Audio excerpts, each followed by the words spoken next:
Leía hoy temprano los diarios y destacan fundamentalmente los diarios hegemónicos, Clarín y la Nación. Estamos hablando de diarios de circulación nacional.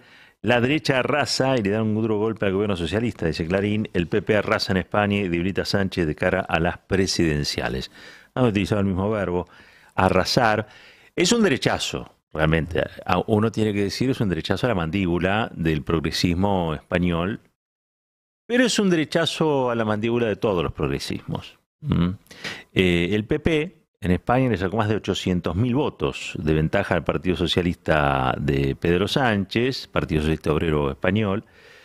Eh, y además el oficialismo fue castigado con la pérdida de 5 comunidades autónomas: Valencia, Aragón, Extremadura, La Rioja y las Islas Baleares. En varias de ellas el PP deberá gobernar en alianza con el partido de ultraderecha Vox, que duplicó sus votos respecto del 2019.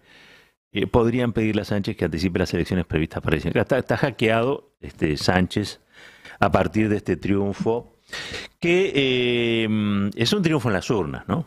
Es un triunfo en las urnas. Cuando la derecha triunfa en las urnas, estremece, estremece. Porque uno siempre está esperando de la derecha la trampa, la trampa electoral, un poco lo que hace aquí la derecha, que usa el Poder Judicial como grupo de tareas propio, digamos, ¿no? La trampa de Rosati y Rosenkrantz y toda la matufia, eh, para evitar que, por ejemplo, Uñac no sea candidato, para proscribir a Uñac, o para enturbiar el proceso electoral también y proscribir a Mansur en Tucumán. Uno está preparado para entender eso, está menos preparado si quiere, como pasó con Macri aquí, allá por el 2015, para aceptar sin explicación, que una derecha pueda ganar en las urnas. ¿Y por qué pasa eso? Bueno, porque la derecha quita derechos.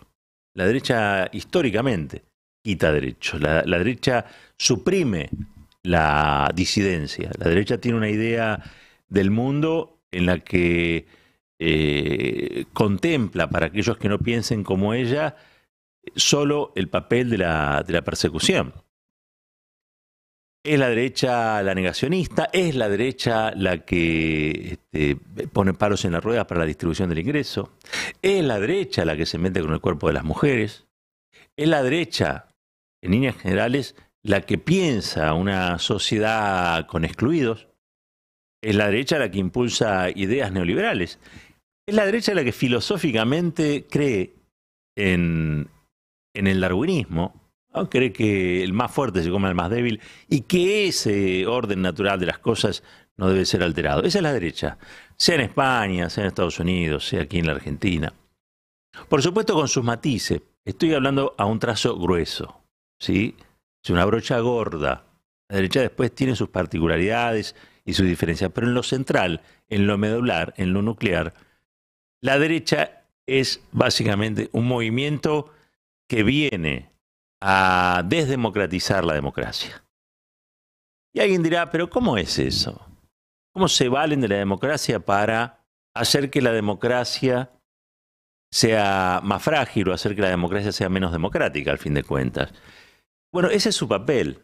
El papel es que las instituciones de la democracia no sean herramientas de transformación social, sino que cumpla un papel de corset conservador para que la democracia sea un instituto electoral simplemente, pero no el gobierno del pueblo, para el pueblo y por el pueblo, como nos enseñó alguna gente. Pero claro, también es cierto que lo que se ve en España, como también se va a ver acá dentro de poco, es que los progresismos están un poco agobiados, están un poco cansados, ¿no? Cuando uno lo escucha, por ejemplo, a Alberto Fernández, casi siempre él alude a las cosas que pasaron, todas ciertas, absolutamente todas ciertas, ¿no? La pandemia, le pasó también a Sánchez, digo, la pandemia, la guerra, la sequía, bueno, etcétera, etcétera, etcétera. Y ahí hay una letanía también, pero es una especie de letanía tratando de explicar por qué las cosas no salen como uno quiere y también tratando de explicar por qué muchas veces, tanto en el turno electoral como en las encuestas previas, aparece la gente resentida, enojada, tomando distancia de las cuestiones que quizá puedan identificar con el progresismo, y se da esta situación en la que la derecha que conspira contra la democracia gana en las urnas. Y para muchos esto es demasiado. Es demasiado. Pero lo cierto es que los progresismos parece que están cansados. Y los progresismos también, esto lo digo yo, tienen falta de imaginación para abrir la democracia a aquellos que son sus verdaderos y últimos beneficiarios, que son las mayorías sociales. Abrir las democracias quiere decir tener gobiernos abiertos, tener gobiernos que interpelen, pero que a su vez aceptan ser interpelados, proponer institutos plebiscitarios que hagan que la gente pueda expresarse, manifestarse. Abrir la democracia implica también que la gestión tenga un componente de participación popular, la gestión de todo tipo de acción de gobierno tenga un componente de participación popular que le dé a las instituciones de la democracia corpulencia, musculatura, sentido, corazón, sentimientos, que ponga al servicio de las personas al Estado democrático y que las personas se pongan también al servicio del Estado democrático. En definitiva, este derechazo a la mandíbula que ocurrió en España se puede también repetir acá. Yo quiero hacerles escuchar, es un minuto, no más que eso, algo muy interesante que dijo García Linera. ¿Se acuerdan de García Linera? Sufrió un golpe de Estado, era vicepresidente de Evo. Un tipo muy interesante, un intelectual boliviano realmente muy interesante, uno de los tipos más brillantes de su generación. Y a su vez muy reflexivo. Porque lo peor que te puede pasar es que vos atravieses una experiencia como la que ellos atravesaron con el golpe y no saques reflexiones. Y estés viendo el momento de este momento del mundo, y no tengas nada para decir.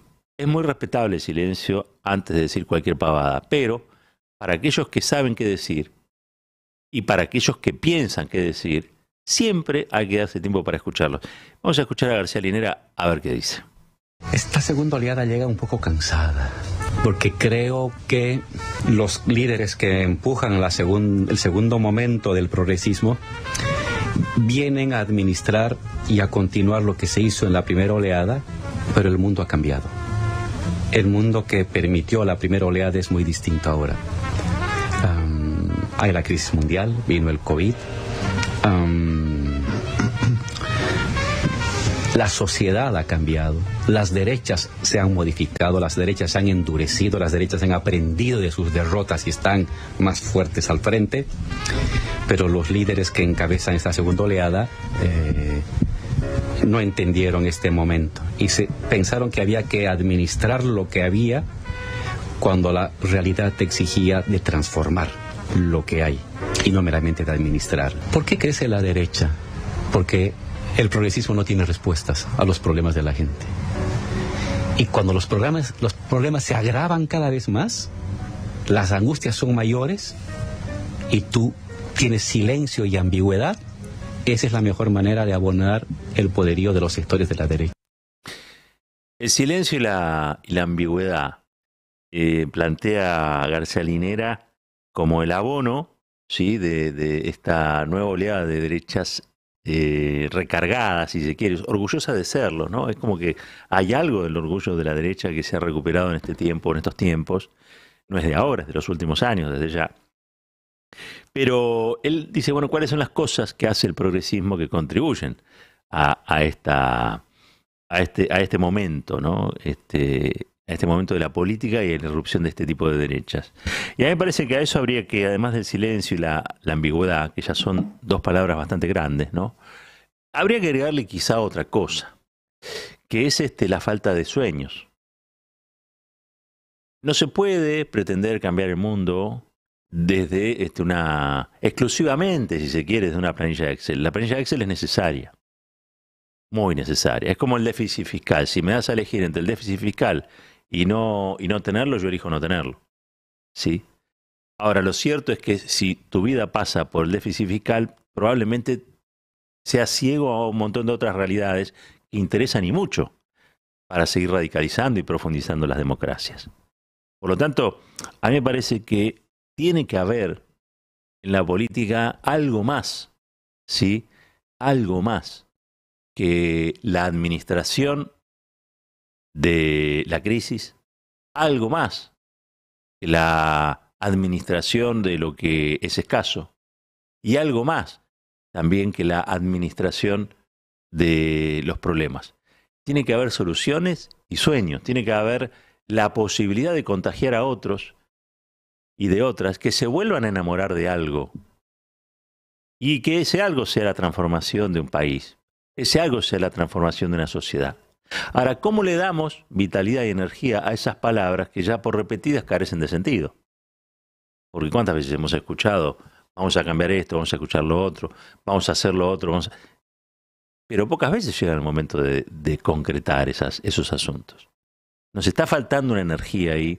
Me parece que es una amplia convocatoria a la energía que un pueblo con 40 años de democracia encima ya tiene, porque el pueblo argentino, pese a todo lo que dicen, yo no creo que se esté volcando a la derecha. Yo creo que hay un gran desconcierto. Estaba viendo una encuesta de Sinopsis, yo lo decía muy temprano, 17% Milei, 20 y pico por ciento figuraba allí el Juntos por el Cambio y 25%, creo 26% el Frente de Todos. Hay una especie de paridad, los 3/3 de lo que habló Cristina allí se evidencian, es una encuesta de Sinopsis. Pero lo que vemos también es que la derecha y la ultraderecha sumadas son hoy un componente importante. Ahora, hay otro porcentual que no aparece en escena o no aparece con tanto protagonismo, que son aquellos que no saben, no contestan o directamente dicen que no van a ir a votar. Y son un porcentaje muy parecido. Es decir, que la gente castiga a veces con la derecha y también la gente a veces directamente manifiesta su bronca no participando, o no queriendo ser protagonista, o metiéndose para adentro, ¿sí? Y no saliendo a pelear o nada que se le parezca. Es decir, hay cierto convencionalismo roto acá. Y es que hay un sector de la sociedad a la que pareciera que la política, y sobre todo las políticas progresistas, justas, no son, o no las llegan a interpelar, porque hay por un grado de defraudación importante, porque su calidad de vida se ha visto también muy deteriorada en los últimos años, y son los famosos que dicen yo no le creo nada a nadie. Yo no le creo nada a nadie. Bueno, ¿cómo haces para volver a enamorar? ¿Cómo haces para volver a hacerle creer a alguien que es posible hacer de este país un país mejor, por ejemplo? ¿Y cómo hacemos también fracasar a la derecha? Porque una de las cosas que hay que hacer todos los días es tratar de trabajar para hacer fracasar a la derecha. La derecha es poderosa, lo sabemos. En la Argentina tienen cortes supremas, tienen diarios, tienen fuerzas de todo tipo y tienen recursos económicos como ninguno. ¿Las derechas son importantes en la Argentina? Sí, claro. Pero también es cierto que las mayorías sociales cada tanto imponen un rumbo al país y que esas mayorías sociales se expresan habitualmente por el peronismo y sus aliados. Tenemos una elección por delante y ojalá no termine como ocurrió en España, que no tengamos que decir derechazo a la mandíbula en la Argentina, sino que por el contrario, nos demos cuenta que quizá la mejor manera de enfrentar a la derecha sea diferenciarse de la derecha, tanto de la que tiene, o por lo menos miente buenos modales, como aquella que no le importa ni siquiera disimularlos, y tener una propuesta propia, y que esa propuesta propia retome lo mejor de los últimos años. Yo siempre digo, uno de los principales errores que tuvo el gobierno del Frente de Todos fue que en determinado momento alguien pensó o imaginó que la salida y la fortaleza del gobierno estaba en la capacidad que tuvieran de debilitar, limitar y aislar a Cristina Kirchner. Ha sido una tragedia lo que hemos vivido. Se perdió mucha energía y mucho tiempo en una política inviable que solo podría caber en la persona de alguien que ha resignado o se ha resignado a pensar que este país ya no necesita de esa fuerza, no necesita de esa mística y no necesita de esa figura. Y de lo que también me preocupa, o me preocupó en aquel tiempo, es que esas políticas destinadas a debilitar a Cristina no entendían, como no entienden hasta el día de hoy en muchos casos, lo que Cristina expresa o representa para sectores sociales que son los que te tienen que votar. Y eso es tan peligroso como que la derecha te gane, porque cuando vos empezás a actuar como la derecha, y hay que preguntarse, ¿no? ¿Cuándo dejamos de ser aquello que decíamos ser y cuándo empezamos a actuar como quiere la derecha? Cuando actuamos como quiere la derecha y estamos dejando de ser progresistas. y nos estamos empezando a parecer a aquello que detestamos. ¿Cómo salimos de una situación así? Bueno, con plazas multitudinarias como la del otro día, con el encuentro, con el abrazo, con el desafío al límite, en estos casos, bien orientado. Desafiar el límite de lo posible en la Argentina es desafiar al país conservador. Si nosotros no ponemos energía en movimiento, la derecha queda enquistada, porque hay cosas que en la derecha, en la Argentina ya ganó. Tener una Corte Suprema propia es haber ganado. Tener un sistema de comunicación propio, hegemónico, es una forma de haber ganado también en la conciencia de la gente. Tratar de revertir eso es una empresa, es una epopeya mayúscula. Pero si no lo hacemos, entonces estamos condenados. Mucha opción no tenemos. Antes que el derechazo a la mandíbula, entrenemos y sepamos nosotros en qué momento hay que esquivar la trompada. Un país unido por la radio. 107.3. Nuestra radio.